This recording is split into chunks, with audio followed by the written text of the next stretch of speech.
also average daily membership, right, ADM, not, Yeah. Yes. so that comes into some play too, that because now you're looking at kids that have enrolled in our system, whether they're here or not, and, I mean, that's another one that's kind of tricky to figure out as well. It's 4 months out of the school year.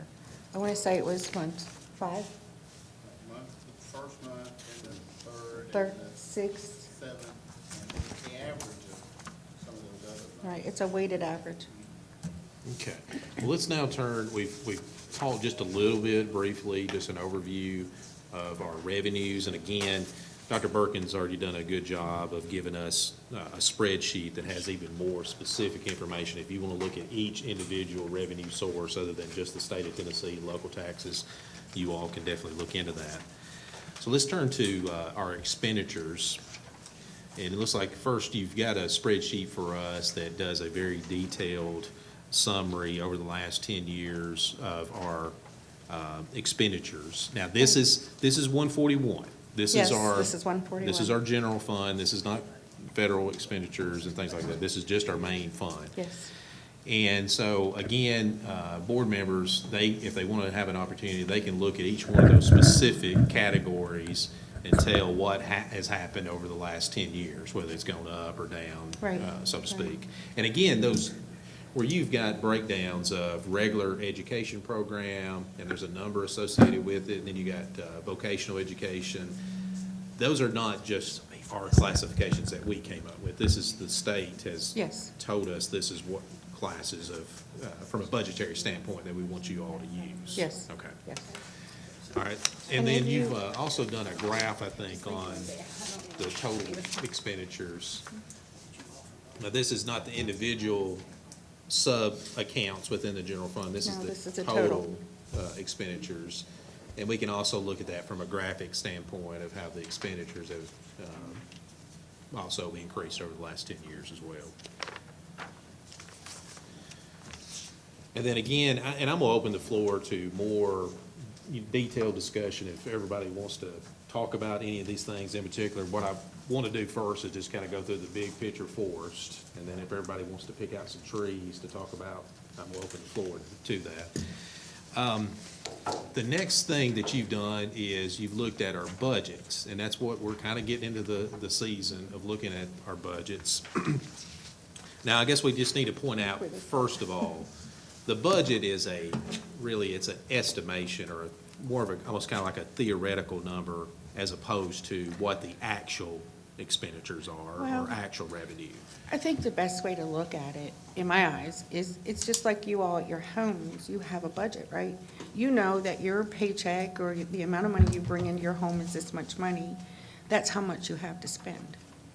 You try to make enough to cover the needs of your family, your wants, your desires, and then you try to allocate that money to meet all of those items. And that's what you're doing with a school budget as well. You're taking the money that you think you're going to have, and you're going to say, how can we best allocate this to do the best job we can for the children in our county? And we're making in our estimates schools? based upon the best information that we have. Yes. It's always going to be some estimation involved. Yes. If you'll go to the next spreadsheet. Okay, again, this shows our budget of revenues, what we've estimated for revenues over the last 10 years. And you'll see also at the bottom, if you go all the way to the bottom, you can see the total expenditures over the last 10 years. I know it's kind of hard to look at, hard to scroll, isn't it? But everybody's got the paperwork in front of them. And you can actually, you can then go back and you can look at, okay, here's our budget over the last 10 years of our revenues. We can then actually, you can take that sheet and put it right beside it and see what the actual revenues were. So we can see how well we estimated that. And you can do the same thing with, again, she's got the spreadsheet for actual expenditures over the last 10 years. You can compare that to what we budgeted over the last few years.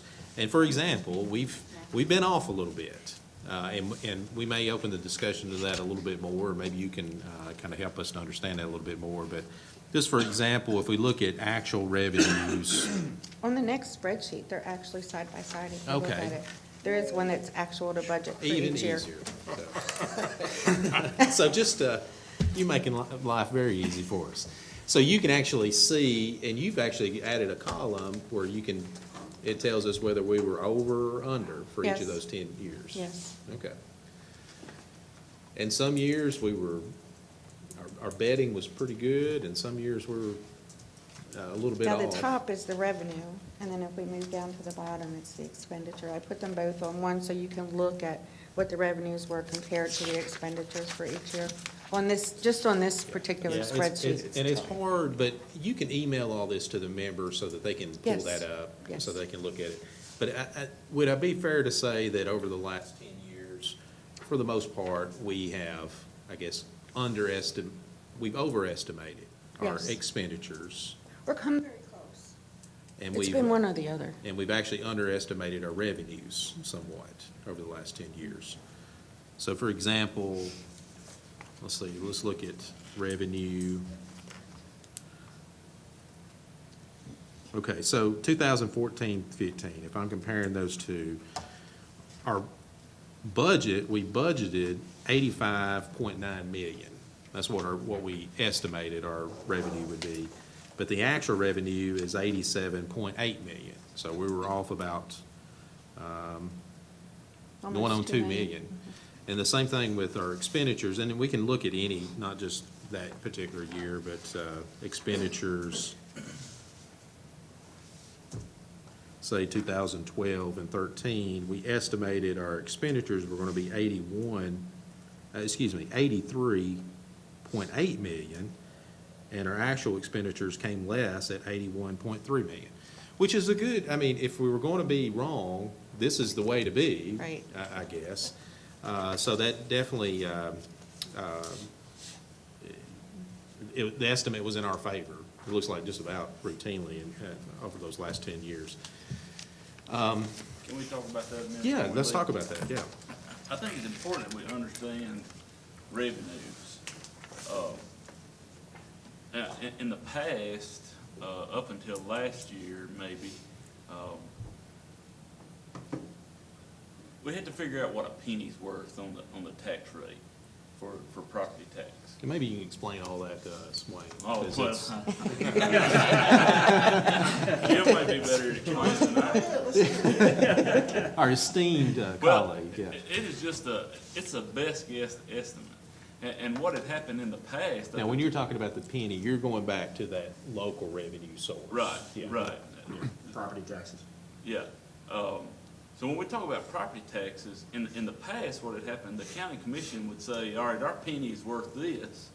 And then the school system would say, well, our penny's worth this. But last year, we got together, and you jump in wherever, Jim, because you fought this more than I have. So last year, the county budget office and the school budget office got together and said, okay, we're gonna figure our penny, and I think last year it was worth $173,000 and some change. So we get 150 of those pennies, we got 150 of those pennies last year. That's what the tax rate that has been allotted to the school system. Well, again, that's a guess, because this piece of property that's been vacant for 10 years, and I've been paying taxes on it if I owned it, and its value's been $10,000 for an acre. Now I just built a $250,000 house on it, so obviously the county's gonna take in more money.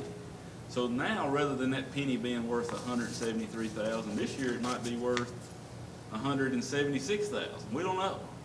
You know, that's an estimate that Dr. Burkins and Ms. Weber downtown, they'll get their collective minds together and come up with that.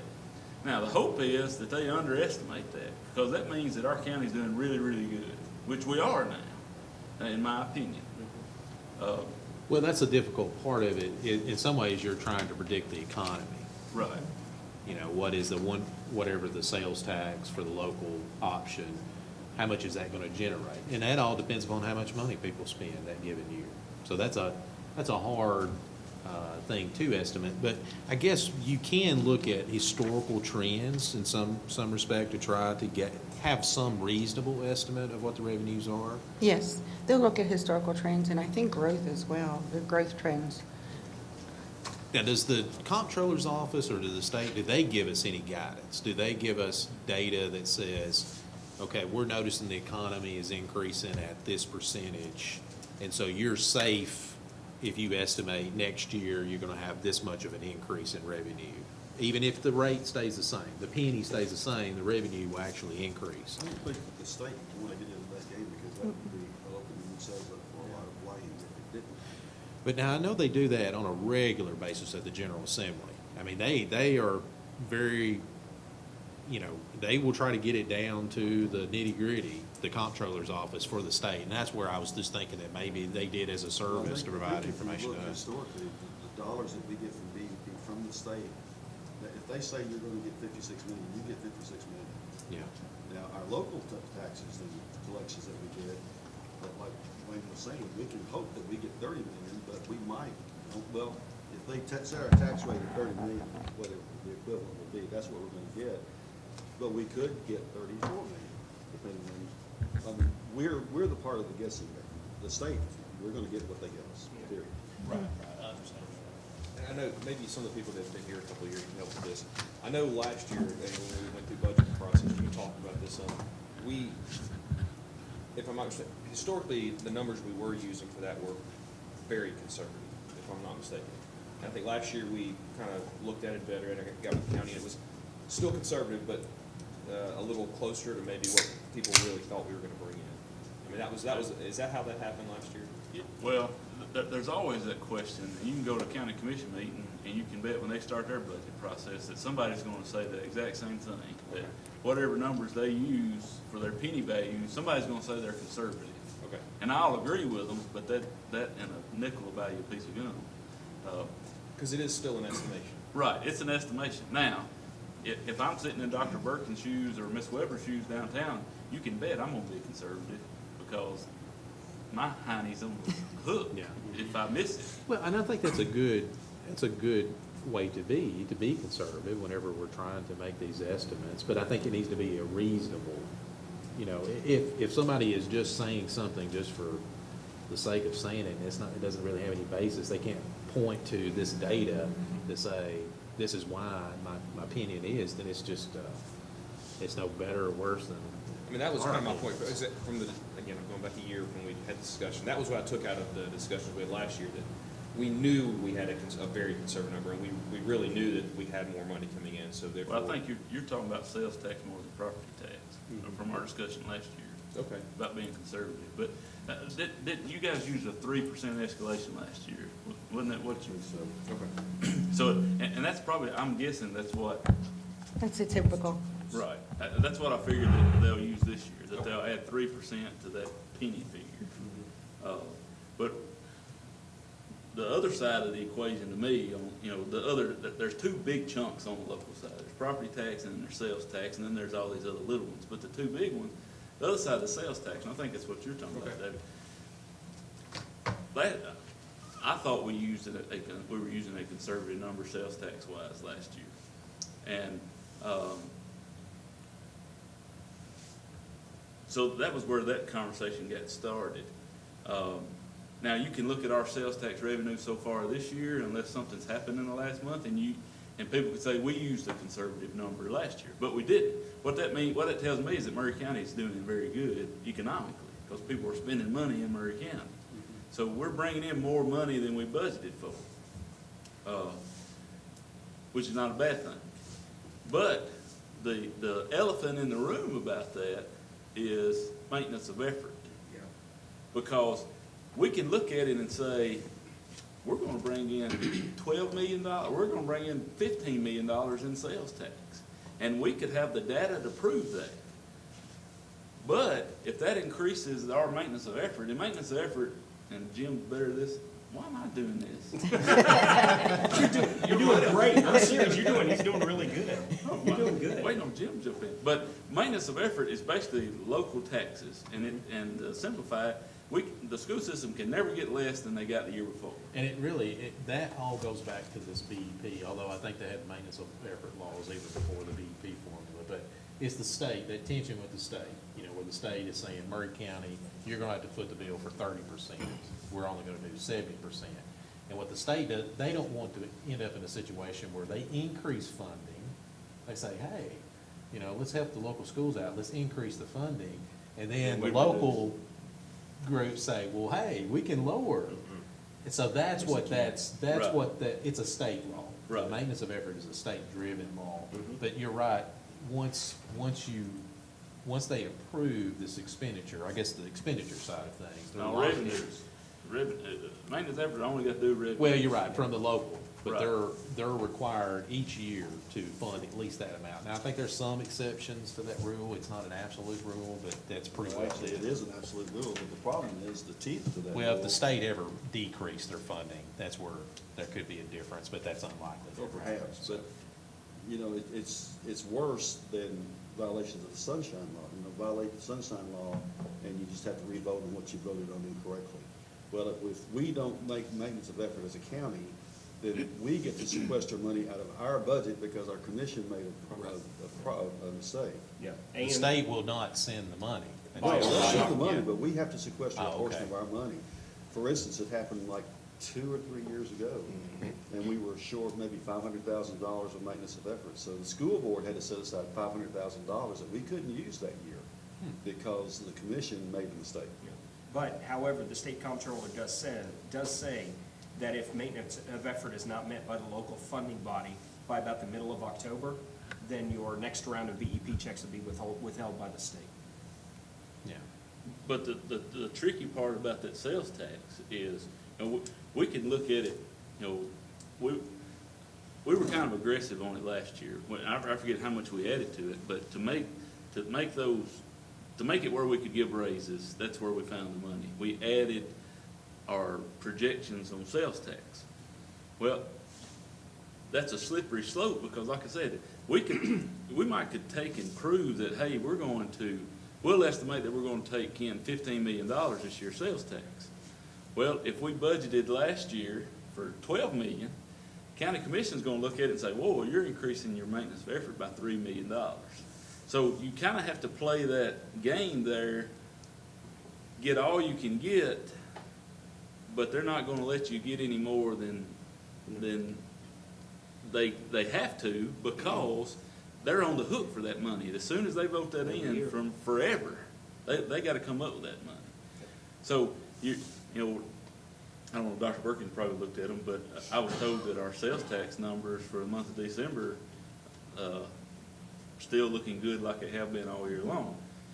Well, boy, I'm talking a bunch and going around the world, but when some of these figures where you look and say, all right, our revenues are above and beyond our expenditures. Well, that's a good thing as well, because if we budget for $100 million and then we take in revenue-wise $105 million, there's $5 million of it you can't spend anyways.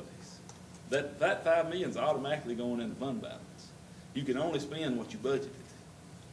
So this year, last year we put about $4 million in the fund balance, I think. And unless Dr. Marzak goes spending crazy here in a little bit, I think we'll do something like that again. And just so we all know, we hear this term fund balance. That's like what we're looking at where maybe we've underestimated the revenue and more money comes in than what we anticipated. That money goes into a fund balance. Yes. It's basically kind of money going into staying in the bank instead of us spoken for as far as a budget that we're going to spend that money. It just goes into an account. Yes. Okay. And also underspending your budget from year to year. So if we only expend 98% of our budget, that 2% will go in fund balance for the next year. That was what I was talking about if you don't go on a spending spree.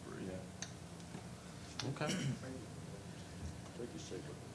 All right, let's see. Now, I guess at some point, Dr. Perkins, we're going to get into, maybe you're gonna start explaining the process going forward. You know, I guess we're all, some of us are more familiar than others with the process in the past, but the director has been meeting with you about having maybe a different process of coming up with our budget. We're gonna get into that in a moment, but I just wanted to first, before we move past that, I wanted to see, just open up the floor. Does anybody else have anything they want to discuss what we went over so far about the revenue over the last 10 years, expenditures over the last 10 years, just those kind of big picture items? And let me also say, Dr. Perkins has been working with Dr. Marzak, putting together, I guess it's kind of like an informational booklet about our budget that's going to have like a explanatory type things where if you want to, I guess. I can show you. I think, Yeah. it actually comes out 3 pages on yours. But, like, this is a revenue. Can I explain the process a minute first? Yeah. Okay. Let me go back a sheet or two. Right here, Dr. Marzak would like, and it's an amazingly wonderful idea, to make the principals accountable for the monies that their schools spend. Well, when I came to work, when I came to work there, I couldn't believe that the finance manager did the budget, because what do I know? I mean, honestly, unless you've been in a school system for years and years and years, what does a finance manager actually know about what actually happens in a school, unless they've been there for a long time?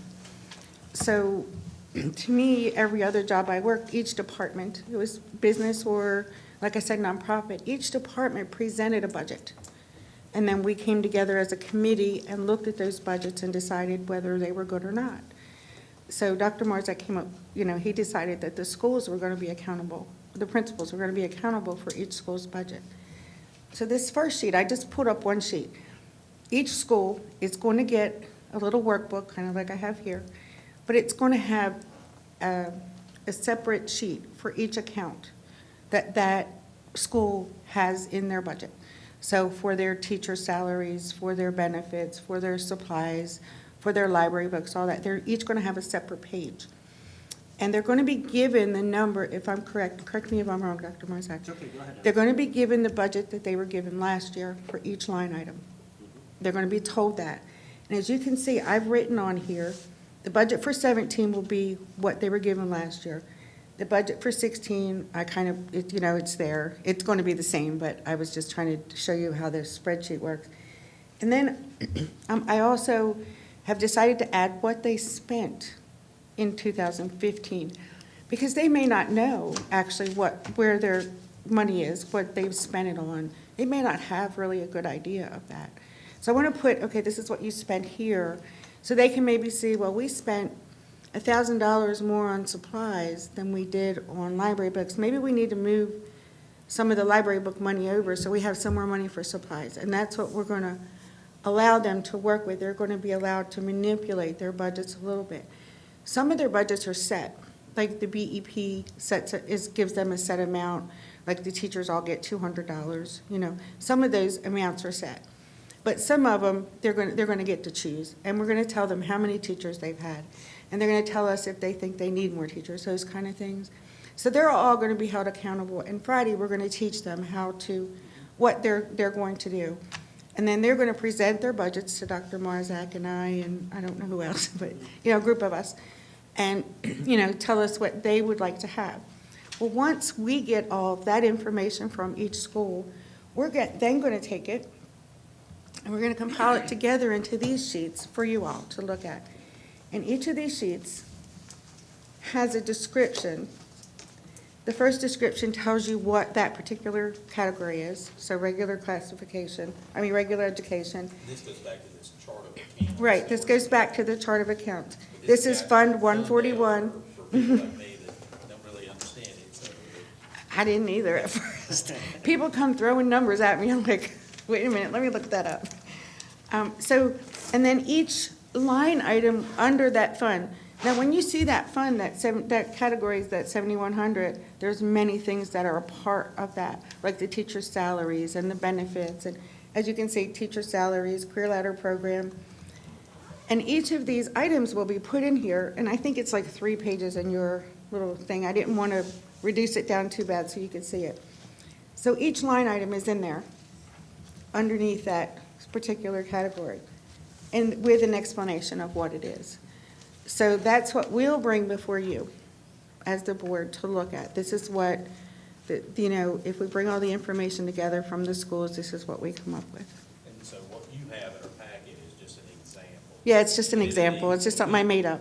When you and Dr. Marzak, I guess, finish that process, we will eventually it'll be almost a booklet, I guess. Yes. Pretty large document. On that, if you look at your chart of accounts, well, you don't have, I just kind of condensed it. Do you have the full one? I saw you over here, you have it. It's like 6 pages long. Every fund, every sub-fund, every category, every object code. Let me figure. Every classification and every location will have its own line item. In other words, Dr. Burton's about to earn her. We thought we didn't have any taxes around this time of year, so. So you will, I mean, there will be a line item for everything, but what you'll see is it all brought together. We're gonna see this as the entire school system or Entire school system. But it'll be broken down per school? No. Okay, we're just gonna see what you guys compiled then. Yes, Exactly. Okay, yes. okay. That's what you're gonna see. It's almost like I guess a department head type meeting that Dr. Marzak and Dr. Perkins will be meeting. And so there'll be some, I guess, vetting process. I Yep, mean, and that's what I'll get into for C. We will not, we may get some wish list type things, but there's gonna be some, I guess, feedback back and forth on Yep. things. So we just won't take a bunch of 22 wish lists and Yeah. just put those in that document. But this looks more like the lights on, is what I call it. So this is kind of not really the fixed cost, but it really is. This is the basic fixed cost of operating the school, keeping the lights on, Yep. having the staff there. Yeah, that's it, that's your overarching document. Everything feeds up into that. Okay. Everything does. But now, and this may be, I don't know if you're finished yet, but this may be a good segue for you Right. to talk about, a little bit more about, Sure. I guess, the maintain or accelerate Mhm. and how that's gonna work when we start looking. I had that with me. You want me to put one up? Yeah, if you want to, yeah, go ahead and pull it. But first, before you do that, pull that page back up and go back over to the school budgets, if you will. And so, like an example of the school budget that you have in there. Yeah, so like, for example, this is just one of the tabs that the principals are gonna be responsible for. And after we train them on Friday, what they're gonna have to do is go back and meet with their leadership teams and determine how they want this budget to be scheduled out. Because this has actually been in the principal's evaluation for about 3 or 4 years now. Section D3 states that principals have to get leadership input from the school about how they spend their funds to further student learning. So we're going to teach them how to go back and do what the state evaluation has asked them to do at level 5, significantly above indicators for years. We're going to teach them how to do that. And they're going to have multiple tabs, and they can actually move money around those tabs. So let's say that they want to take 1,000 out of instructional supplies and put it in the library, then this will become 2,000 and the library will become 4,000. So they'll have the ability with their teachers to move stuff around, okay?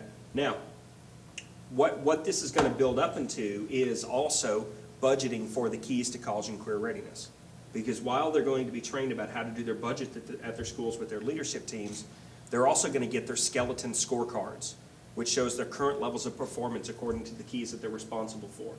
They've got to go back to their teachers, again to this leadership team or whatever group that they want to meet with, and say, okay, let's look at key number 1. What are some things that we can do at the school to make sure that more kids are reading on grade level by the end of 3rd grade? We can check their running records. We can check their sight word mastery. We can do da-da-da-da-da, all those things. So there's going to be quantitative measures. One of the schools say, well, you know, if we had an additional reading teacher, that would help us intervene with more kids and get more kids reading. And so their last tab in this document will be their key asks, their MCPS Keys to College and Career Readiness asks. And then what happens is when they come back and meet with us, myself, Dr. Birkin, Scott Gaines, Stan Breeden, whoever's in the room, they're going to present their budget to us and kind of lay out how they're spending their money, but also what are your asks according to the Keys to College and Career Readiness, and how does that support the keys that you are directly responsible for? Because they've got to justify it. They can't just ask for the moon pie in the sky. Well, we want this and we want that. The question is, well, how does that further your keys to college and career readiness? How does that get us there? And so this is, in some ways, a process of, it's a goal-oriented budget. It's exactly what it is. Instead of budget Go being ahead, your Doc. goal, Go ahead. you're thinking about what are those keys that we're trying to accomplish at the school. If we see the data, looks like we need to really address that, then you know to use that budget to try to meet that goal. Exactly. Focus the budget on. And then whatever is asked for and granted through the budget process becomes part of that school-based scorecard. So then we start to track the implementation of that specific item. Let's say, for example, they asked for $20,000 for a reading program. Well, we're gonna quantify that reading program throughout the course of the year, and we're gonna watch it. If the program is successful, you know, they're gonna have a chance to push it to the other schools. If it's not successful, it's a conversation of, well, why is it not being successful? Are the kids not getting into it enough? Do you not have enough computers? Is it just not a good program? Is this something we need to defund and move away from? But basically, all of the requests and all of the asks will then be scorecarded on the individual school scorecard, and we track that progress. So this is an example of that school-based scorecard, or the school-based budget. So the first tab is staffing, and what the schools will receive is what their staffing is currently and what their staffing is slated to be next year based on projections. So we'll have that put in there for them. But you'll notice down across the bottom, those are each of the tabs that the schools will be responsible for. So you see the 71-100, 711. So if you go to your cheat sheet and go to 71-100, 711, you'll see that that's instructional equipment and furniture. So that's one of the things that at the school, that each of the principals will have their responsibility for. Do you have a copy of the MCPS budgeting from the Dropbox? I do not. Okay, here, I'll send that to you really quick. But going back to what Dr. Bates, going back to what Chairman Bates was talking about, yeah, let me do this. I'm telling you, isn't, Can you hold that thought a minute? Let me ask you a question. of course. When you talked about staffing, you and I have had this conversation a while back, but, talking about instructor allocation. Yeah.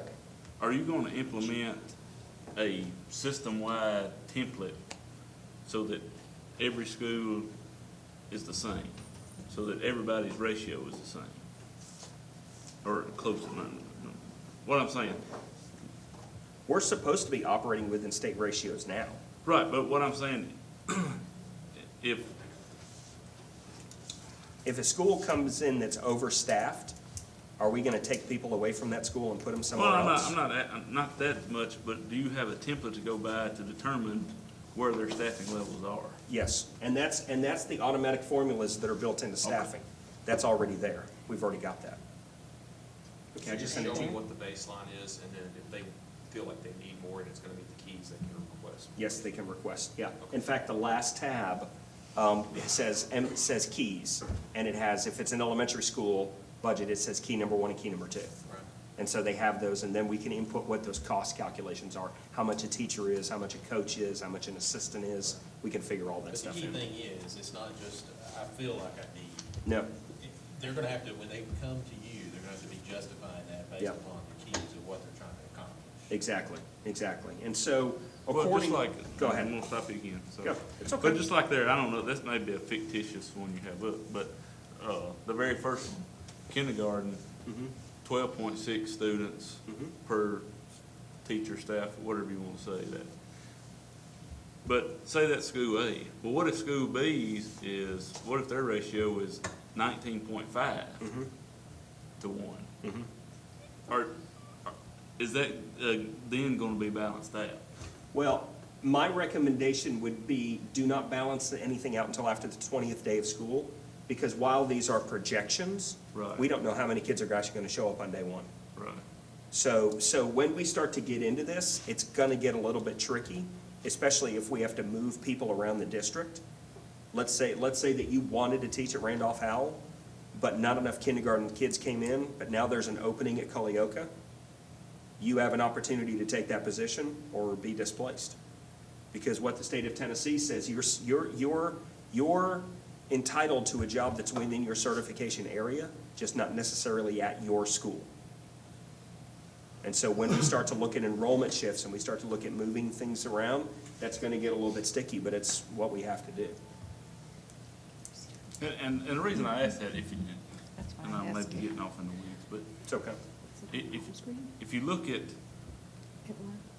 you probably could go back 10 years and look at staff numbers, and Scott can correct me Okay. if what I'm doing is wrong, but,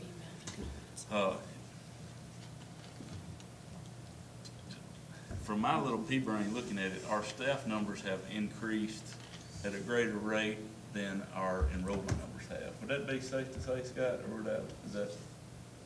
Yeah. And I guess it's hard for, again, my little pea brain to wrap around the idea that it, Well, and this process here is going to give me insight into, is that currently happening? Because as every single school from from February the 22nd to February the 26th, every single school is going to come and present their budgets to us. And so I'm going to see all staffing allocations. And if we notice that one school is way up here and another school is way down here and enrollment doesn't fix that, that's going to be a lot of, I wonder why that is. And are there things that we need to fix? Are there things that we need to shift around? Are there things that we need to do? But I don't even know what that's going to be until we actually sit down and do it. And this is not gonna, I guess, be perfect overnight, but the great thing is we're setting up that skeleton, those structures, where Yeah. we're tracking this information, we're Yeah. looking at this information, and it's tied to goals. And we're getting into that systemic and systematic planning and continuous improvement model. Because all the schools are budgeting around those keys. So all elementary schools are budgeting around key 1 and key 2. All middle schools, 4 and 5. It's strategic. Now, what they implement or what they choose to implement is different, but it's all systematically wrapped around that continuous improvement model of making sure that more kids have more opportunities with each of the keys. and I need to clarify that statement, that question I asked was unfair to Scott, but there's a lot that goes in. Oh, yeah, there is. Making that, Yeah. but just trying to And I keep think it simple. sometimes what you're saying is we do balance it out, but we also have to meet, the requirement of the DEP numbers too. Yeah, Like true. the ratio of 1 to 20 in kindergarten or 1 to 25 in 4-6 and 1 to 30 in 7-8 and then, 1 to 35 in K-12 and 1 to 20 in CTE. We have to balance that and Yeah. meet those requirements too. Right. So we do try to, so it does, in a sense, look unequal sometimes. Like, for example, at Hampshire, when we add a teacher and if we add a teacher there and you have 12.5 kids in the classroom, but if you take that teacher away, it goes up to 27, which you can't do. Right. Yes. All right, Dr. Marzak, You ready? You've got one more thing Go you ahead. want to show us. Well, actually, Go ahead. Go ahead. he was asking about a template a moment ago. Well, we have the template in what ratios we have to have for students to teachers. So in that spreadsheet, when we say our ratio is 16.7, shouldn't we have a column that says what the state ratio is, or what our? It should match up, when he said we'll It see should match up to those 16.7, formulas. we'll know that, hey, he's got the possibility that he could move a staff member. Go ahead and go back and Yeah, click on because that's, staffing and scroll up. We know in kindergarten, the average is 20, so when this average comes out to 16.7, there's a possibility of. Double click under ratio, see where it says 12.6 K6, click, or click on 12.6. It's already got those ratios figured in. I understand it's got ratios figured in. Yeah. I know a little something about spreadsheets.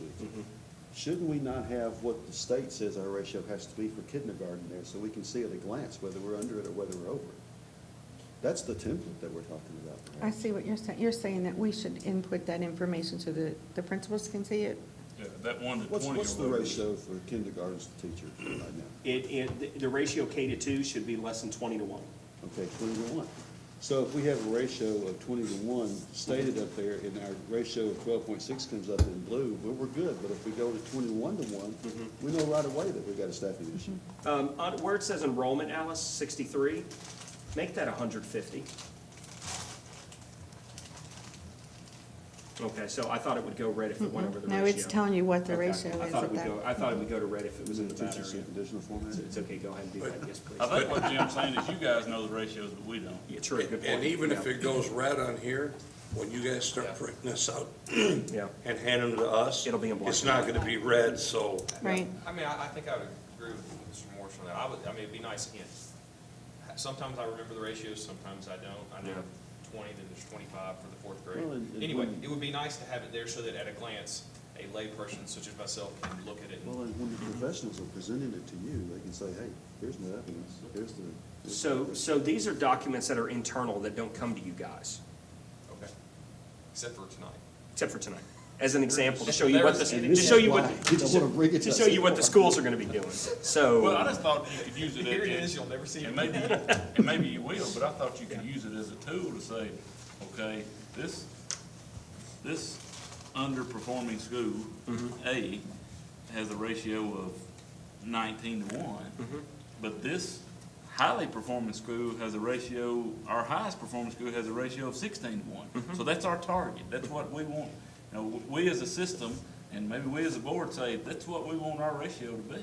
And we go to bat to fund it to that. Yeah. I mean, I just think about using it as a tool. well, here's the question, Or you and may some look at it school and say it's systems, irrelevant. well, some school systems have done this across the state. They've adopted a different classroom to student teacher-based formula that's more aggressive than the state. And if that's something you guys want to do, you may want to consider doing that. For example, some systems have said, we don't want more than 18 kids in a kindergarten classroom. So keep that funding level at a pace to where it's 18 or less kids in a kindergarten classroom. And we just go ahead and that becomes a policy and we adopt it and then that's our model from here on out. We can't go less than the state, but we can be more aggressive than the state. And you can state it for certain grade levels or for certain bands. You can do whatever. Let's say you don't want more than 25 kids in a high school classroom. Then you can go ahead and lay that out and then we make sure that that doesn't happen. But a cost comes associated with that, especially in year one, to get us to those levels, if those don't currently exist.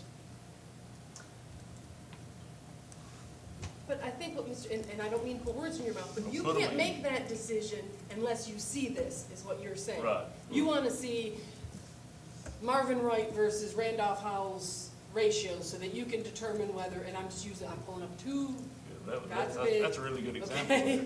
But, I mean, if you want to look at a high performing, so you want to see those ratios, is what you're saying. Right, and we may look at them and say, it's irrelevant. We may look at them and say, we can, and don't print this, but we may look at it and say, we don't have to replace 15 teachers next year when they retire, because we can up our ratios and we're still getting the same results. But I think we do, I guess as a board, in some ways, we're gonna have to trust the judgment of our director to be able to make those types of decisions. And I think what he's talking about as far as the process goes, each individual principal is gonna be coming to him and making a presentation of, this is what we're gonna be trying to accomplish. And everything is gonna have to be data-driven. If that principal says, at my particular school, I'm struggling in reading, then there's gonna have to be some game plan that's gonna be put together. Now, I'm not gonna be able to be at all those meetings and be able to decide whether that's a good game plan or not. And some of this, I'm gonna have to trust the judgment of our professionals to be able to make those types of determinations. With the understanding that we, as a board, though, we have long-term goals and objectives of our own. And we wanna see how all this is fitting into that, and we wanna see results. And I think with the adoption of the keys and being able to track those scorecards, we're gonna be able to start seeing that, I think, the big picture. Again, more kind of the forest type viewpoint. Because you guys will have access to the most detailed level of the scorecards. You guys are gonna get long leaf logins, if you vote long leaf in on Thursday. You're gonna get long leaf logins where you can go to you go to Spring Hill Elementary School or Marvin Wright and say, how are they doing with key number 1? How many kids are reading at grade level? How many kids are not? Why are they reading at grade level? Why are they not? You'll have the ability to dig in and actually look at that and find out. If you want to go to Central High School and say how many kids right now how many kids are in Key 7 and how many kids are not, you'll be able to look at that data at a snapshot level immediately. So you'll have that information. Other doc, please, other Excel file. So what you're going to be receiving here, so this is an example of the budget document that we're going to present to you guys right now tentatively on March the 28th. And so what you see here is the budget development worksheet according to 2 separate columns, maintain Murray County and accelerate Murray County. So right now, those numbers right there are just as placeholders, but I already have one thing in. So if you scroll down, Alice. So I've already been approached already about impacting something in key number 7. And so you can already kind of see that there's already something in here. So I met with the executive director, John Dwyer, for the Jobs for Tennessee Grads. And what that is those are positions that the Tennessee Grads program funds at about 75 or 80% at each of our high schools. And what this Tennessee Grads is to get kids who right now have the potential to drop out or not graduate high school, to get them a degree and get them a job. And so what they need is help with funding the salaries. So you see right now that in the maintain, there are 3 salaries that are needed. One for Central High School, one for Spring Hill High School, and one for Mount Pleasant. However, John would love to have an additional salary at Central High School. So what I'm gonna do is I'm gonna bring this to you, and you guys are gonna make a decision. Do we wanna leave just one person at each of our high schools in the maintain column? Or do we wanna move that additional person over to the maintain column? So do you wanna leave 3 salaries in maintain? Or do you wanna put all those 4 salaries in maintain? Or do you wanna take that out altogether and we lose the program? That's what you guys are gonna have to make a decision around. But this is one example of something that's aligned to the Keys to College and Career Readiness that has already been put into the budget process that's gonna be presented on March the 28th. And as we scroll down, you'll see the total position changes. There's just some examples that we're gonna start to work on with the one-to-one program, and then you'll see that ending balance of what's needed once we put all these figures in. And then down at the bottom, I'm gonna eliminate this because it's something that we don't need at this point. But down at the bottom, you'll see that final, if you could scroll up a little bit, Alice, you'll see that final budget figure. Are we at our budget, or do we need additional money to make the Keys to College and Career Readiness happen? Where are we? And so we'll have all of those numbers and all of those figures. And these are just rough figures. These are just rough figures. This is nothing. The only This thing, is nothing accurate. the only thing that's accurate is that key number 7 that I've already put in there. That's the only thing at this point that's This is all accurate. hypothetical. This is all hypothetical. Other numbers are just in there. All right, well, let me open the floor real quick, see if anyone has any questions. And we're gonna get more, I guess, more informed, and we'll get a better understanding as it starts rolling out to us. And you'll be sending out this, I guess, the kind of this package, which will have This all one? these chart of accounts and explanations. So we'll be getting more information. Does anybody have any questions of Dr. Marzak or Dr. Perkins about just the general process of moving forward? Again, we're gonna get into more details like Mr. Devin. Well, some of the information we typically start off at budget time is, has the state given us any idea of what their proposal is gonna be? Governor proposal says, I'm gonna try and give teachers a 2% raise, a 4% raise, and then insurance cost. Those two are going to affect our budget. We haven't received any feedback from the state about any of those. No, I haven't heard anything on But that. hopefully by the end of March, maybe we'll start getting some Well, typically, we would have indicators. heard something by now because they'd start to steamroll that process. We would have heard something by now if this governor was coming down with something, and we haven't heard a thing at this point. When do you usually get those first preliminary BEP numbers? Do you remember? You said we give them an estimate, When? April. April. is usually we get the first estimate. They always tell us don't worry about that. But it's, Whenever we get this in March, that's gonna be the first step of the process. Yeah. This is gonna be, it's gonna maybe take us a little bit, it's gonna be a new, I guess, process for all of us, so there may be several steps to this. When we get the initial draft, it may take us a while to digest that and start moving forward and start making adjustments. As we get along the way, we'll start getting more data, but it is hard, it is hard to make decisions. Last year, Amanda had, before budget time, and sort of given us the expectation that the president's healthcare program was going to cost us a lot more. And then there was a bunch of changes that delayed it a year. As Amanda, there's going to be any changes to the Affordable Care Act that's going to affect us that we know of? Right now, all we know is they put off the Cadillac tax for another year. That's really all the changes that have been made so far. Which I don't think our program falls into the Cadillac healthcare programs, do we? I don't think we do. Some of our, yes, we will. Yes. We will. Trust me, we will. then another, Maybe you know, they need to cut down to the Volkswagen models. Are you well, saying we should falsify something? another related to that is too, the overtime rules could be changing. Now, they held off that, I think they funded it a little bit further down the road, but that's something else we're gonna keep an eye on. It's my understanding that teachers are exempt from that, right? From overtime, yes. Yeah, well, from the, what did he call it? It was a presidential, is that what you're talking about? The way Well, up the you used to be able threshold? to just, it was kind of based upon how you categorize somebody, whether you're exempt or not, but I think they're setting thresholds that if you're not earning a certain It's amount of gonna money. be $53,000. Yeah. Yeah. But I talked to Amanda about that, and she said that she had read, she had looked into it, and she thought that teachers were gonna be exempt from that, because if they're not, we've got major problems. Well, they In every issued school a- system across the country. Exactly. They issued the federal rule, and it's in a comment type, process right now, so, but, I would expect something that would happen before the election next year. Do you guys have any questions on that, maintain or accelerate? Because basically what we'll do is, once you guys have figured out moving the columns, you'll figure out which budget you're gonna send to the county commission.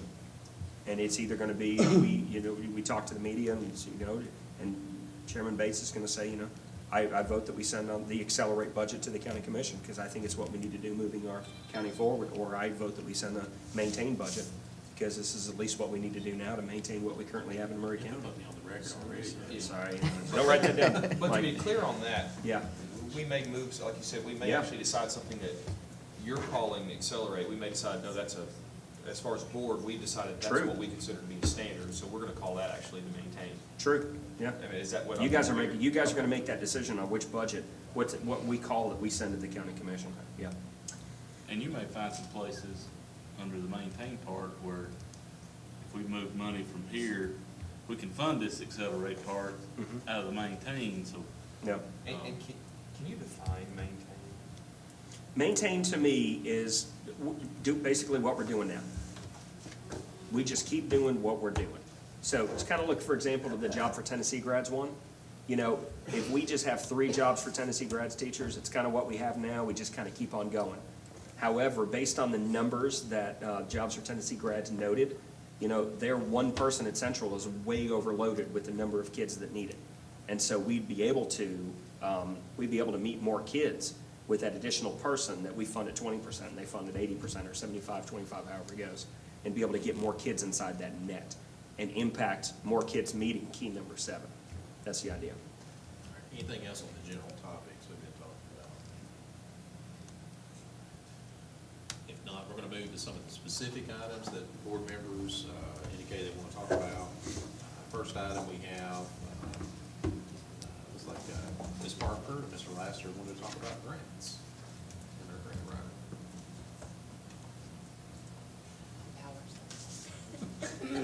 Yes. Sorry. I'm used to it.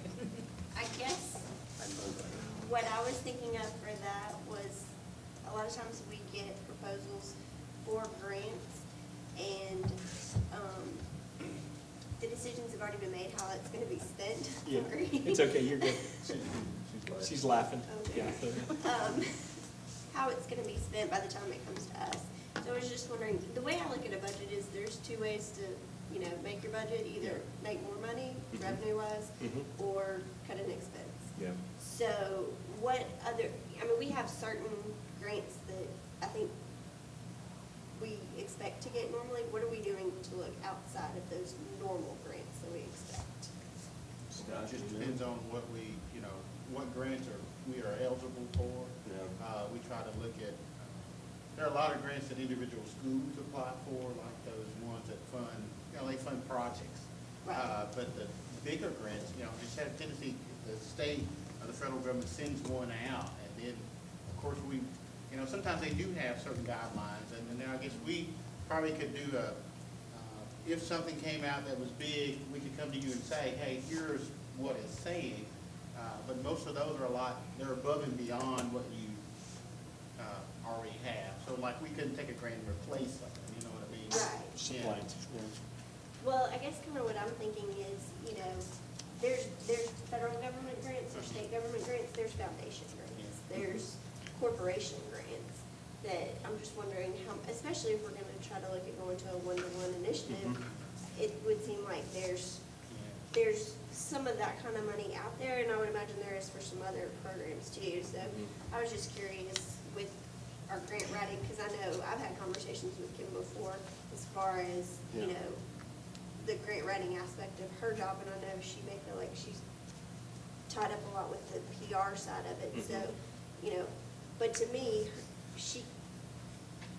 grant writing could pay for her job. So how much of a emphasis are we putting on the grant writing side? I think was maybe where we were both going with that. I think when we originally, you know, hired that position, we were trying to strengthen our public relations, and maybe grant kind of was a, you know, hey, well, you're not doing that, you're not doing that. I think over time, it's kind of said, it's more public relations. Right. And, you know, maybe we need to think about a person that's strictly dedicated to chasing grants, because it is difficult when, you know, if you, when you're trying to write a grant, and then somebody's got to, you know, if you don't want to take that money out of and hire somebody, somebody's got to administer that grant, and so those things like that are things, you know, we try to think about. But, you know, I was just going to say, like the super school grant, you know, that would be another example that we would come to. It could be a grant that could say, hey, this may take the place of some upcoming capital outlay. If we were to be considered as a candidate, we could say, hey, we're going to get this great grant now. That's going to take a slice out of some capital outlay that we would request or something like that. Well, and I think there's big and then there's little. Because when you're talking about teachers having to write grants, if they get a grant for $3,000 that offsets costs that we would have from bus transportation, well, if you get 5 teachers that do that, that's $15,000. But I don't know that our teachers have the time or the energy or the training to do the grant side of, you know, to beef up some of those areas. So that was just something that I was throwing out there for us to maybe consider. Okay, Mr. Moore, then Mr. Laster, and then Ms. Powell. I'll try to be real quick on that. I mean, I keep hearing they. I guess, you know, we just voted on the athletic director position that was going to aggressively start looking this up. And I guess that got me thinking about kind of the grant side of this too. But that's what I envision, and I would assume other school systems. I mean, I know that's one of those things. It's kind of like witchcraft. And I'm guessing for the most part we kind of fall into most of the grants we've got now. We happen to find out about one and we do that.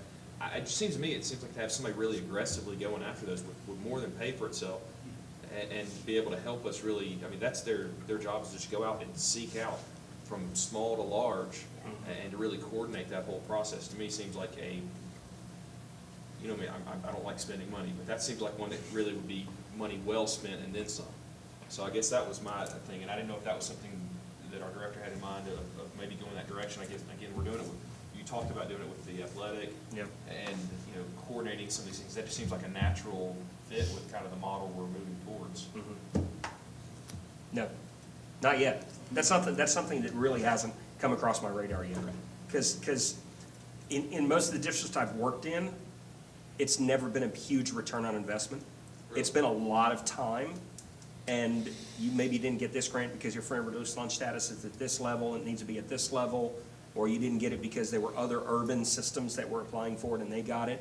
So to me, it was never a huge return on investment, but we can, over the next couple of years, go down that route and kind of determine.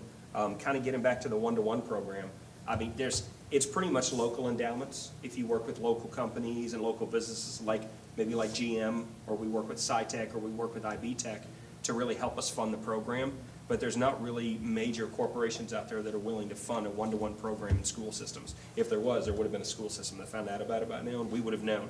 Well, I was just thinking, I know Lawrenceburg, I was thinking when they had their in-service, it was my understanding that they all the teachers got new laptops or whatever, and they got that through a grant. I want to say it was a Google, or I'm not sure which one it was, but I mean, even if it's not for the students, just having the teachers get it. I mean, and I'm unaware of that. I didn't know they had anything like that. Yeah, they're a Google system or something. yeah. Are they? Okay. Mr. Laster. Whatever. And actually, I don't really agree with the fact that this position was a grant writer / PR person. Before Tommy and I got on the board, people were trying to get a grant writer. Yeah. And after Tommy and I were on the board, Mr. Dudley, that we were successfully in a budget-type situation that was brought up, and it was strictly a grant writing position that got diluted into more. And when attention was called to that, it was, oh, well, let's real quick vote and we'll make it something else. But this position originally was intended to be grant writing only. Yeah. And, you know, I can't argue right now one way or the other how much money's out there to be made, but if we think that we're gonna make money for athletics, looking for grants and looking for whatnot, why can't we do the same for academics? I mean, I'm asking, I'm not, you know. Yeah. And it may not necessarily be, excuse me, It's okay. that, you know, it's all, There's a drink right there. yes, it may not be all just necessarily, you know, paperwork for writing grants. Maybe it's helping look for, you know, money, like you say, in the community, across the state, across the country. Yeah. And, I mean, I hope that we don't wait a couple of years to funnel back into that. I mean, I hope that we do something on the idea that, again, like, you know, you were saying, athletic director part should pay for itself. Yeah, it should. And I mean, I think this should too. Yeah. If it's not gonna pay for itself, then it kind of defeats the purpose. Yeah. But I mean, I agree that a lot of our teachers, I mean, I've talked to a lot of teachers that would love to do something like this, but don't know how. I mean, and for those of you that don't know, used to it at work, they had a simple overview of grant writing class. And I mean, very simple. And it doesn't take much. You slant your T the wrong way and your grant can be thrown out. And a lot of our people that would take the time to write grants either need help with that or need somebody that knows what they're doing to write them for. Yeah. So, Well, I just say too, since it's kind of a grant writing PR slash situation, I think there's a lot of specialties too in the PR side that we've seen from this Mary Beth West. I mean, I don't know whether or not we need to look at, I mean, I know for my job, I have to do grant writing and I have to do PR. I can tell you which one I'm much better at. Yeah. And Kim is maybe much better at the PR versus the grant writing side. But, you know, when you have somebody that's doing the graphics for you, I mean, how much are we spending, and we're not spending that right now, but down the road and to really beef up what we're trying to do, you know, do we have somebody in-house that can do all the graphics stuff that we want, or do we need to look at somebody that's really specialized in the graphics part of it to be? Yeah. You know, the Twitter pages, pictures, graphics, all that kind of stuff. Yeah. 'Cause I don't know that stuff is gonna go on indefinitely. I mean, I don't know. So, I don't know, just maybe something to think about for that particular position, whether or Sure. not we want it to be grant PR. Ms. Bowers? This is kind of an indirect, I know we're talking about the budget, but I think we're talking about now a position and grants and such, but I don't like when things get touched on, kind of glossed over and swept under the rug. Like, I need to know really where we are to know where we want to go. And what you just said about, oh, the schools apply for grants, I want to know, I would really like to know what schools applied for what grant, because I think that is a very loose statement that was just made, and I don't think the schools are applying for grants, really. I know there used to be a teacher that applied for a grant at Brown that brought in this artist in residence. Well, she kept asking for help and no one would help her, and she finally just said, you know, I'm inundated. And she is a great teacher, but it finally becomes down to resources. And like Mr. Laster said, I mean, it takes, you know, nothing. It's like making an insurance claim. I mean, you can do the slightest thing and it just gets tossed. But I believe that there is a lot of money out there in grants. I personally have been employed, you know, by the University of Tennessee because of a grant. You know, and like, this is real. This is real dollars that can catapult our education system. But when you make those kind of statements of like, oh, well, you know, the schools are applying for grants, I don't think they are. We can dig in and find out. Yeah, but What's I mean, happened over the I don't last like when year. statements are made to make us think, oh, this is rosy and this is nice, and it's being captured. It isn't. I don't believe it is. And if it is, it's very underutilized. So like, until we know where we are, I don't think we really know. I mean, you just made the statement that like our schools are applying for grants. I made the statement to say, most of the grants we get, schools apply for. We don't, they're different schools, a teacher or someone like that. I'm sorry I made you misunderstand that. If there is a grant out there, there's been a teacher who applied for it, like you said. And Well, that's I how think they this is got it. something that Like we a- all need to And it's been like a, look a at. Target Garden grant or something like that. Well, I think, And that's what I meant like Yeah. that, not that schools are applying for them, we're doing a good job in that area. I think No, I get- it is something that, like I said, with a grant writer dedicated to that, that could be a more fruitful thing. I mean, I don't know, it just be Yeah. something we have to look into. I mean, there's an let art. me just say, I think, Dr. Marzak, I think you're hearing from all the board members, or maybe, and somebody can speak up if I'm speaking out of turn, but I think there's probably a consensus amongst the board that we do have expectations that whenever we look at the budget, when we're being asked to potentially fund things from our revenue side, we do have an expectation as a board to be looking at the grant aspect of things. And so maybe whenever we get the budget proposal, maybe you can provide those assurances to us during that process that, yes, we are, we're shaking the bushes, so to speak. If there's grants out there, we're chasing after those. But it may be sometimes maybe the grants aren't available, but we're at least making a good faith, diligent effort to explore those. And so I think, again, I think that's kind of, it seems like a common consensus by the board on that. And I can bring that information back to the board whenever you guys want to see it. It won't be part of the budget process, because you can't figure grants into the budget, because you may get them, you may not get them. It all depends how it fleshes out. But I can definitely do a report to show over the last, let's look over the last year. Let's go back all the way to January of 2015. What grants have we applied for and what grants have we gotten? And then what have we not gotten? I can always bring that information back. That's easy. Well, and I think we just want to definitely have the wheels spinning, so to speak, that when we start looking at some of the keys, things that we're trying to accomplish, there's, two primary, I think Ms. Parker pointed out, there's two primary different ways to try to fund those things. We can ask for additional revenue or hope additional revenue comes in. We can try to look at current expenditures and see if we need to make some drastic changes Changes, there. yeah. But yeah, there's also free money out there. We just want to, I think, probably have assurances of the board that you went and got all the free money out there before, we're being asked to potentially write the check. Sure. I'd be happy to look at that. Thing to put on the agenda every month, if the group collectively, just have that, FYI, these are the grants we applied for and/or received. Okay, I have to say here that I go back to what this gentleman sitting beside me said a moment ago, that the cost benefit is not there. If we want to have someone that's going to write for grants, that's fine. But this board needs to be aware that we're going to be funding a position that doesn't pay for itself. Potentially. Well, I think to So- clarify, he said in the districts he was in, so I think there may Well, be some what makes us differences. better than the districts is, Not I'm better. being argumentative, I suppose. But what makes us applying for grants better than the districts he's worked in? I understand the grants are a wonderful thing. We should never not take an opportunity to apply.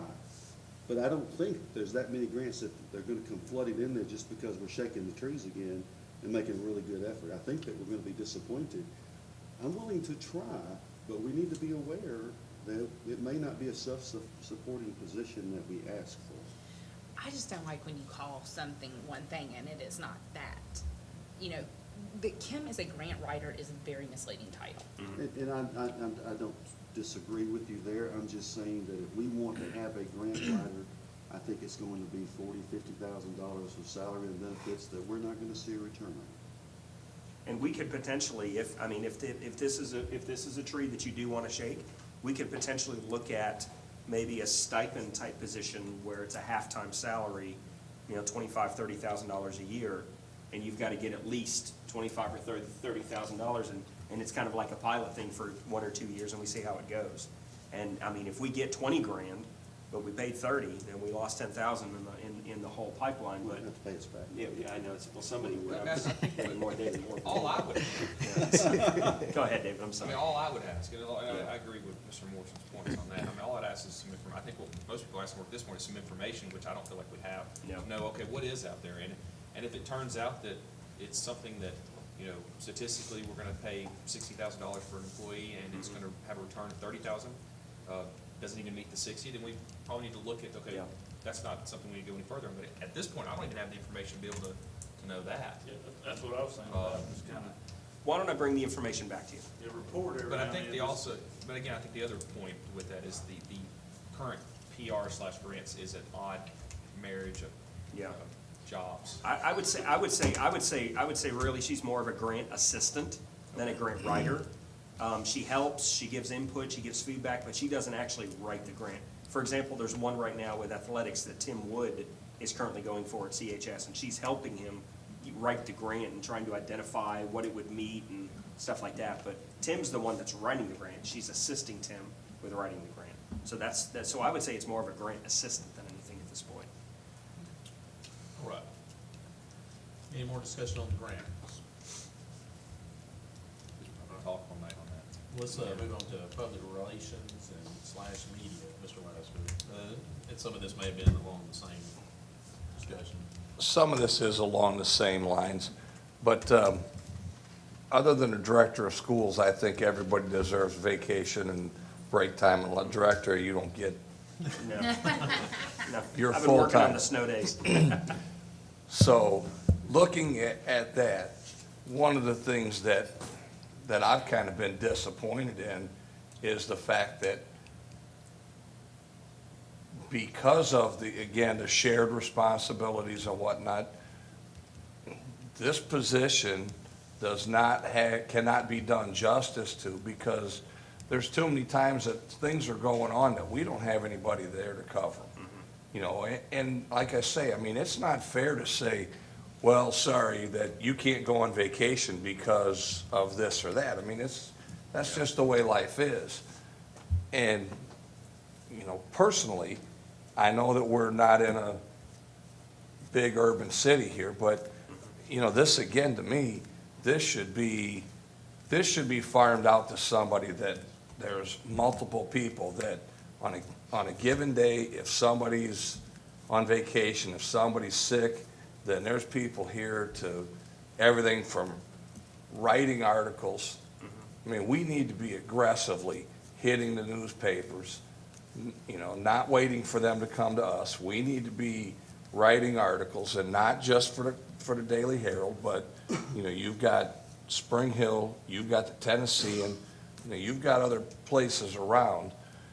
And I would just like to see personally, the possibility of looking to what we need to do to expand our coverage, our media coverage, so that we do have things that when we sign a director, there's people there to make a big deal out of it, you know. And, you know, like I say, one reason that I put this on there is when we got the email that said, what do you want to discuss? Too many times in the past, we show up to a budget meeting and it's, well, here's the budget, and you say, well, you know, what about, can we add, well, yeah, but if we add this, we got to chop this and this and this. So some of these are just things that I would personally like to see, that I want to get out now, so that, you know, maybe you can think about it and see whether or not it fits into our scheme, and see if it's going to work for what we want to do. So. Okay. Anybody want to add to that discussion about PR? All right, next item is the academic coaching supplements, Mr. Leisner. And I hope this isn't a misnomer here, but what I was looking for by using this term is, you know, again, when you go through the budget, you'll see, what, $600,000 for athletic coaching supplements. It's high time in this county. It's a lot. Is it 60,000 or 36,000? Athletic coaching supplements? For the supplements, yeah, it's about $640,000. Okay.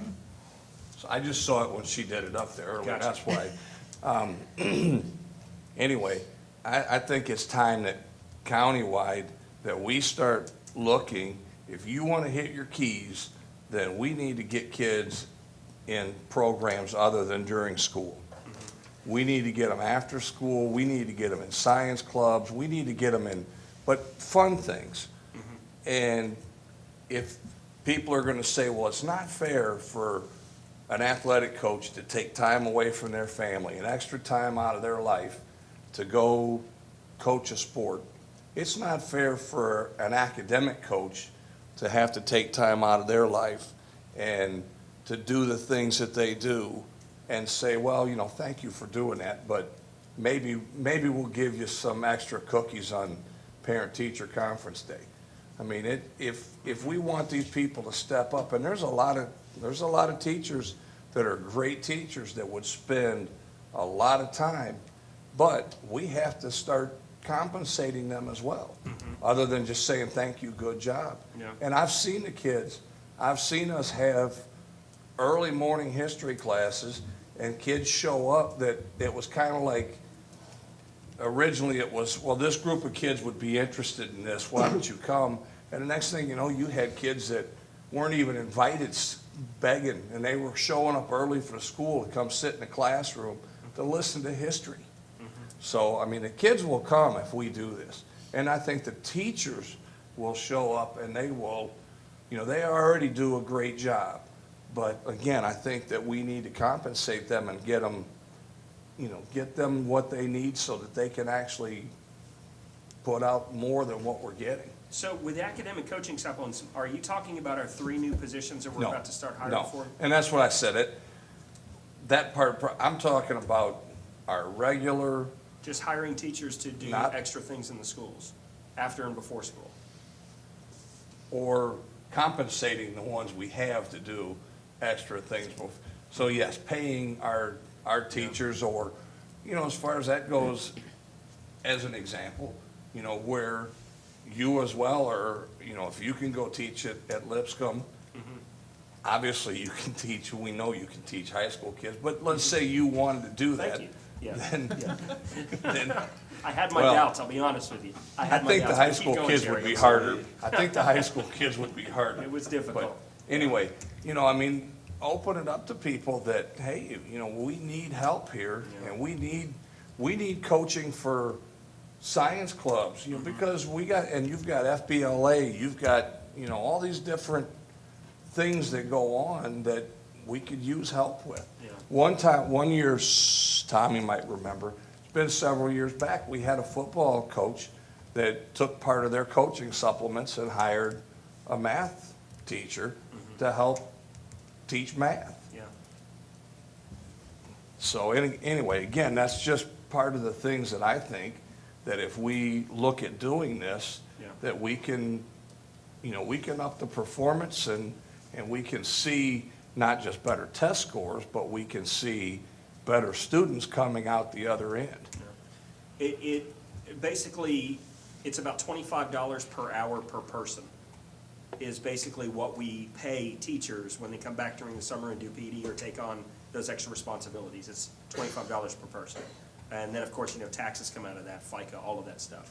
And we could, I mean, we could put an interest survey out there, who's interested in doing it if you were paid at $25 an hour. I mean, the board, you guys may want to say, no, I don't want to do 25, I want to do 35, you know, because we really want to attract people, especially after school with young parents. You know, if they're paying $9 an hour for daycare and they're making $25 an hour, after taxes comes out to be about 18, they're only making about $9 an hour. Some teachers don't want to do it, some teachers do. So we could definitely put that out there over the next couple months, see who's interested, and then bring that budget cost. This is what it would cost to do it. And would that also be possible, maybe that's a good idea, Mr. Lassiter, when the principals are looking, examining their keys, and there's something they're trying to accomplish, and maybe the funding is not there to hire another person, but we could pay one of the master teachers to, you know, to supplement their pay to stay after school. That can come in the keys. So that's, I think it's a good idea to. Oh, it's definitely a good idea. Food for thought, More opportunities for kids is never a bad idea. Never. Sherry's right. I mean, Lee Claiborne was a former board member that had a coaching background. And so he sort of pushed, you know, hey, these coaches need supplements. Well, so when we got the funding for that, we also were promised that, hey, we're going to start looking at academic supplements, stipends, or whatever we want to call them. Not all of our students are athletic. We have Scott, what's the math program, the contest they have among the schools that don't have the Green Mill Church Oh, you're talking about our Knowledge Bowl? Knowledge Bowl and stuff?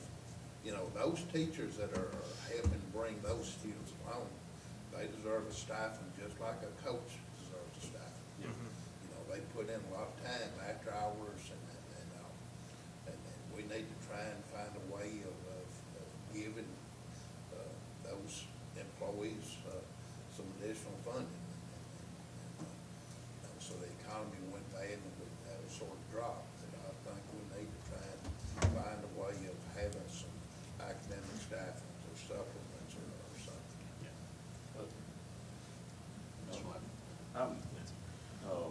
You know, I remember us talking about that, and what I would suggest is that, you know, we do some type of survey to find out, okay, if I'm the yearbook sponsor, and I'm just throwing it out there, how much time do I really spend doing that? Yeah. You know, am I spending 2 hours a week? Am I spending 20 hours a week? I don't know. But to try to come up with, you know, what's it worth? I mean, the reason we give athletic coaching supplements is so people do it. Because if you didn't pay this baseball coach, nobody would do it. So what's it worth to you? What's it worth to you to be the yearbook sponsor? So, and once we find out that information, I think that'd be a good starting point. But, and I, you know, there's tons of things that, you know, I don't know, that I'm not sure we have knowledge, you know, the Knowledge Bowl sponsors and yearbook sponsors, and y'all can probably make a list of things of unfunded. There's tons out there. Yeah. But, and I don't have a problem with that, but I would struggle with the idea of saying, we're just gonna pay somebody, we're gonna pay you $4,000 a year to stay after school 3 days a week, or, Yeah. If it's for a specific purpose, and that you have a captive audience, then, you know, I think it's a great idea, because I don't want anybody to work for nothing. Yeah. But just throw it out there on a whim and say, you know, that this is Field of Dreams, if we build it, they'll come. You know, I can't go along with that, but yeah, I mean, like I said, there's tons and tons of things that teachers are doing on their own time to help our kids. Yep. And they do it out of the goodness of their heart, and we need to compensate those people for that. I think more important than that is as we're doing the keys, that, you know, what we value is what's gonna flourish. And I think that's kind of what Jerry's getting to do. I mean, beyond just, I mean, we need to have purpose to it. I think we probably need some information as we start to build what the survey sounds like a great start. I just want us to start rewarding things and showing that we value certain things. And I think that'll, whether it's specifically the keys or not, we're gonna get rewards from that. I mean, if we're showing that we're valuing, I mean, it's one of those snowball type things. I mean, as I'm sure you're well aware, when you start showing that we are valuing the people that are doing the math club after school, we're gonna see better math scores. We're gonna see students that are excelling in those areas and getting better paying jobs. I mean, it's one of those things that it snowballs as we go. I think that's where I would like to go, is to find out, number one, to identify what things we want to value. Yep. And then start rewarding those things and start building that process, and, you know, planting those seeds and things we do, and be very intentional about it. Not just, here's money for doing whatever club happens to show up. I mean, we want to be intentional about what do we value, which ones of these things are we valuing here, and be very intentional about it. And I think that's a good point. I think we want to be intentional and goal-oriented in whatever we do. We don't just want to do things on the ad hoc, kind of just random basis. It needs to be, this is the objective we're trying to accomplish, because we don't live in a perfect world. I mean, I can put 100 things on the list of things that are needed or I would like, but we will never have enough money. We will never have enough revenue. And so we have to prioritize. We have to figure out, what are we as a district, what are we wanting to accomplish, where we want to take our district, and then start examining that. And then as we start going down, we may be able to start funding additional things. But I do think we need to, just like we're asking the principals to start being more goal-oriented with their budget, we have to be goal-oriented with our budget. We have to, as a board, determine what are the key, what are the, you know, most important things that we, at the end of the day, no matter what, we are going to fund this. hell or high water. Yeah. This is what we've got to do. And then we can always start looking at other things. If we've got additional money and if the economy's doing better, we can start looking at other things. One person working or tutoring 3 hours a week for 150 days is $11,250 additional. And that's just one person per year. So just something to consider, how that $25 an hour steamrolls for one person as you move. And that's not even 180 days. That's taking 30 days out of the calendar for thinking startup and shutdown of school at the end of the year. So it could be anywhere from $10,000 to $15,000 per person per year. Going back to our grant discussion, do you think that some of this would be a perfect opportunity to funnel that into a specific program? You know, where you're paying for somebody out of a grant. And with all the stuff that you're talking about as far as being able to track things on a scorecard and say, we're gonna be able to do this, this, and this, I mean, it'll be a no-brainer for how you're gonna show that you meet your objectives, in my opinion. Yeah. The other thing I would say is, when you're thinking about some of these costs, I know that some of this, I think some of the schools, like booster clubs and things like that, have allocated money towards certain things, so you may wanna like check in with some of those. Because I know, for example, I think some of the tutors for maybe a sports team were cut out at one time, and like a booster club said, Stepped in and did it. that's not, you know, that caused a drop off for us, so we want to fund that. Yeah. So, and if that information is shared with others, then, and plus if we step up on some of the other things that they may have had to be funding, as far as, you know, athletic improvements or things like that, then maybe it balances itself out, so. And Title I's going to be funneled through the keys as well. Scott and I met with Brenda Hammond and said that all Title I expenditures moving forward have to meet the keys of college and career readiness as well. So but that is a good point. Yeah, we could do that. All right, additional discussion on the academic coaching supplements. Mr. Baker? Oh, I'm sorry, I thought you were getting my attention. No. With your glasses there, so, let's look at the next item, camps and classes during the summer break. Mr. Laster. Sorry, last one. Keep going. I'm getting my charging cord. And actually, now, I did send Dr. Marzak a copy of some of this, but when and in my mind, I'm thinking short, sweet little things maybe over the summer break. But this could also be something that's done after school as well. But anyway, what came to mind was things that we can do, enrichment and engagement for all children, have puzzle blocks that build as the students mature. So we'll get into that in a minute. Expose students to more topics, and progressive to build students to desire to learn more. And last would be no state standard boundaries, that you, because this is not a class, you can come and learn and enjoy learning. So the concept in my mind is much like scouts and whatnot, where you have day camps and summer camps and whatnot. This would not be an overnight thing, but you know, that they would build on things from the time that they were younger on up. And first, let me say, there were, you know, we offer opportunities for children to eat during the summer time for free. And it's, what, a couple dollars a piece for parents, I think. So one of the things I was thinking is, besides just the children, is how about if we were to do something like this as well, because parents can come and eat as well. For parents, you could have a class before lunch for maybe a week. How to help your children study. Eat lunch, how to help your children with their homework. You could have classes on how to do the FAFSA, you know, how to apply for the Tennessee Ready Scholar, you know, the different scholarships and different things. But I won't go through them all. There's, I don't know, 20, 25 bullet points. I tried to go through and I did ask for help, so these weren't all my ideas.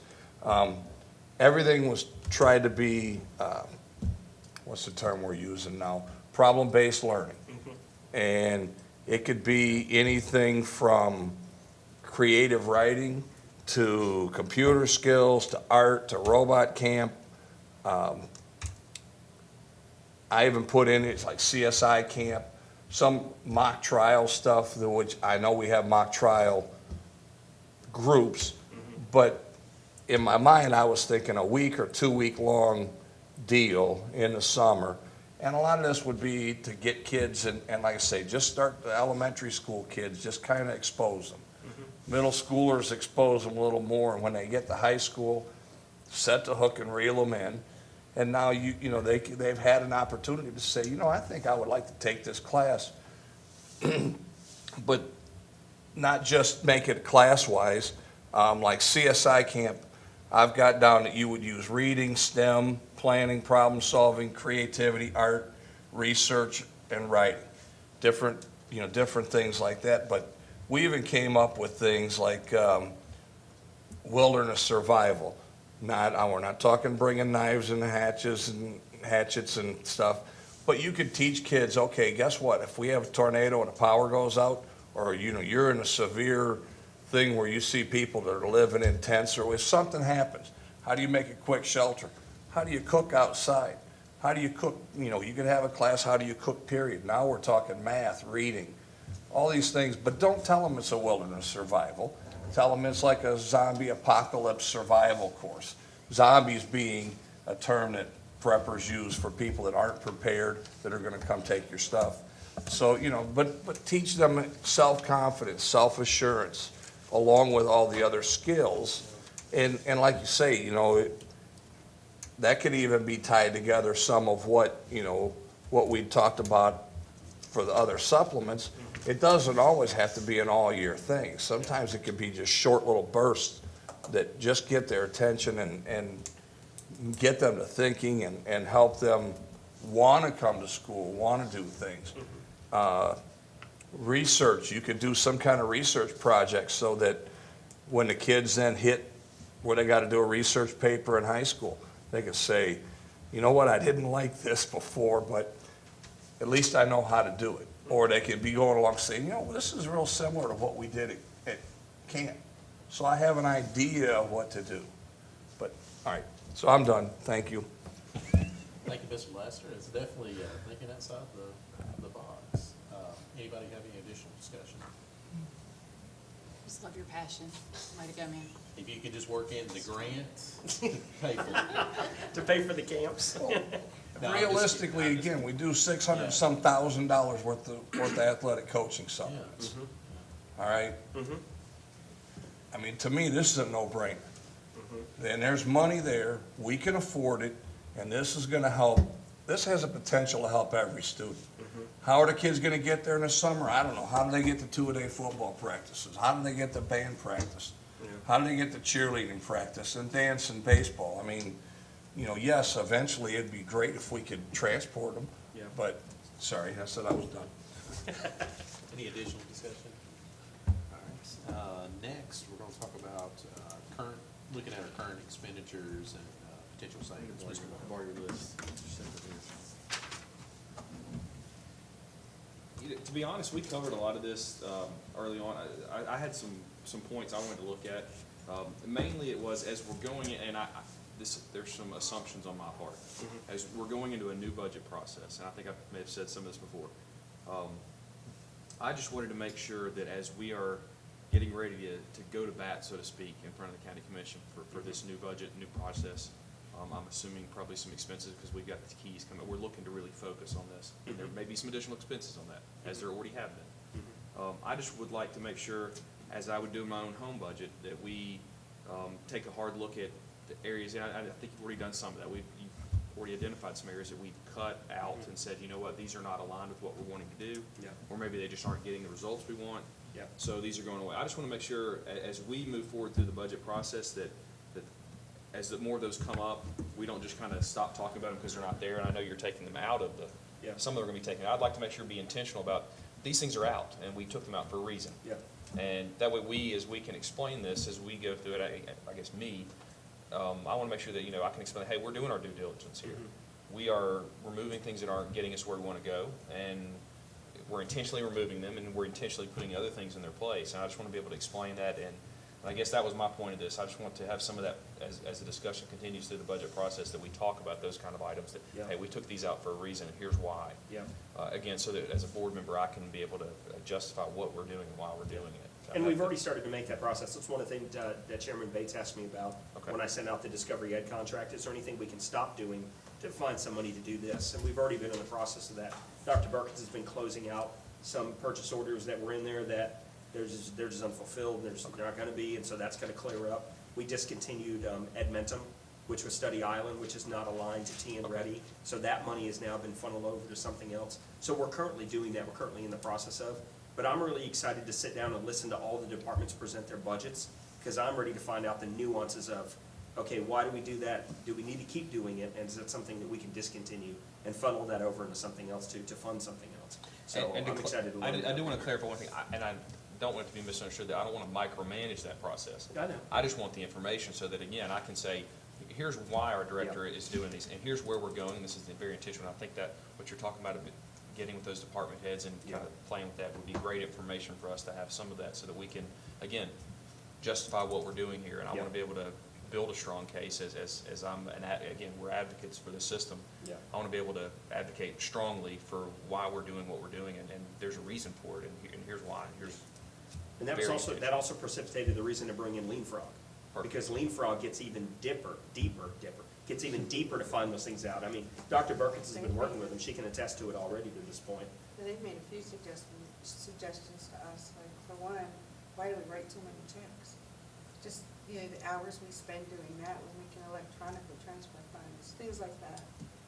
They're gonna give us all those different suggestions. Of course, I know we have to bring them, have them approved and everything, but I'm looking forward to that conversation Wednesday. Saving time, saving human capital, being more efficient, yeah, exactly. That's great. And implementing, one of the things that they said, implementing Skyward was something they were going to recommend to us anyway, and they're glad that we've already gone through that process to do that.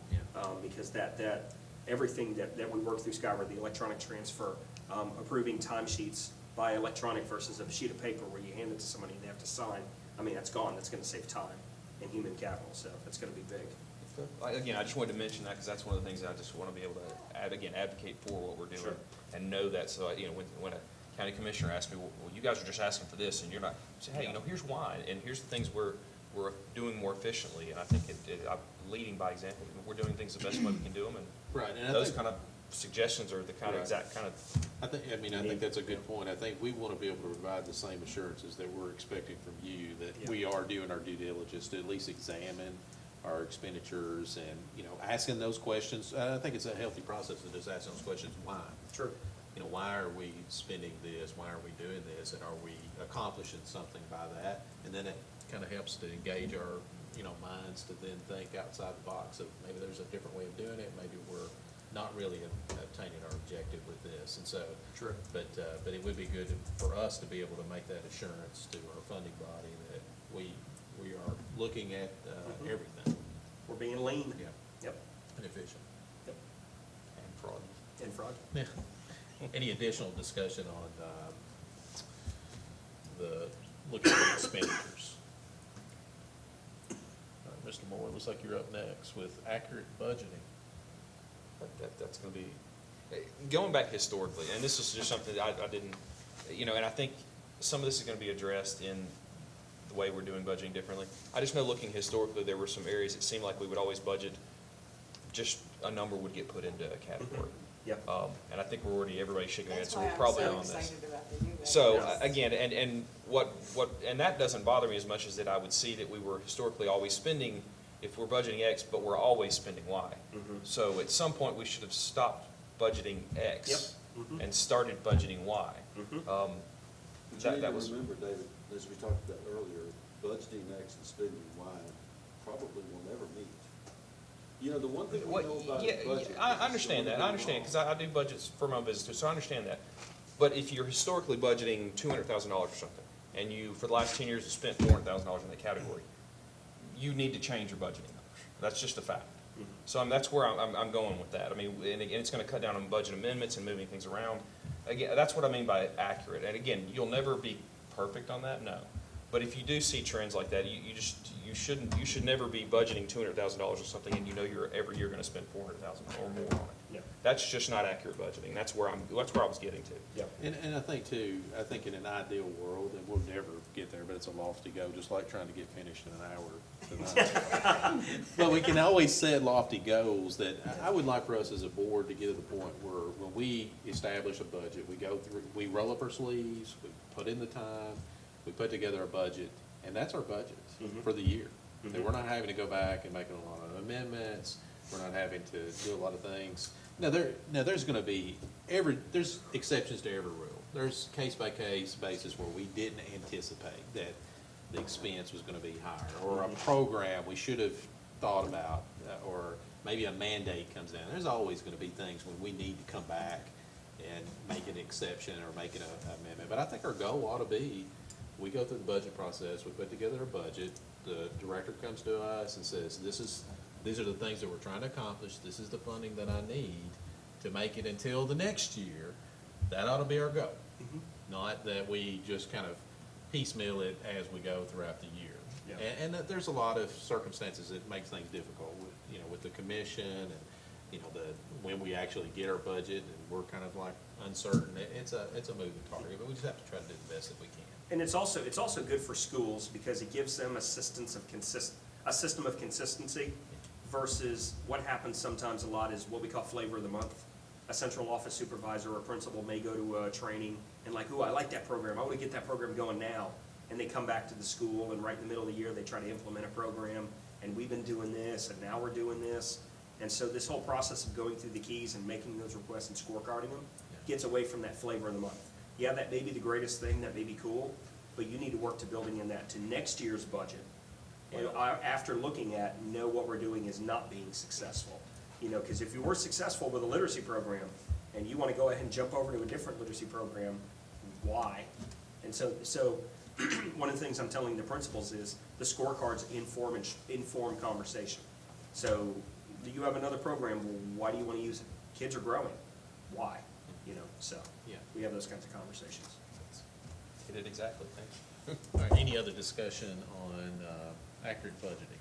All right, We Mr. already Moore, covered. tax assumptions used for budgeting? I think Mr. Lindsay assisted me with most of my points on that, so I'm good. Good job. Our learned colleague. Educated. Okay.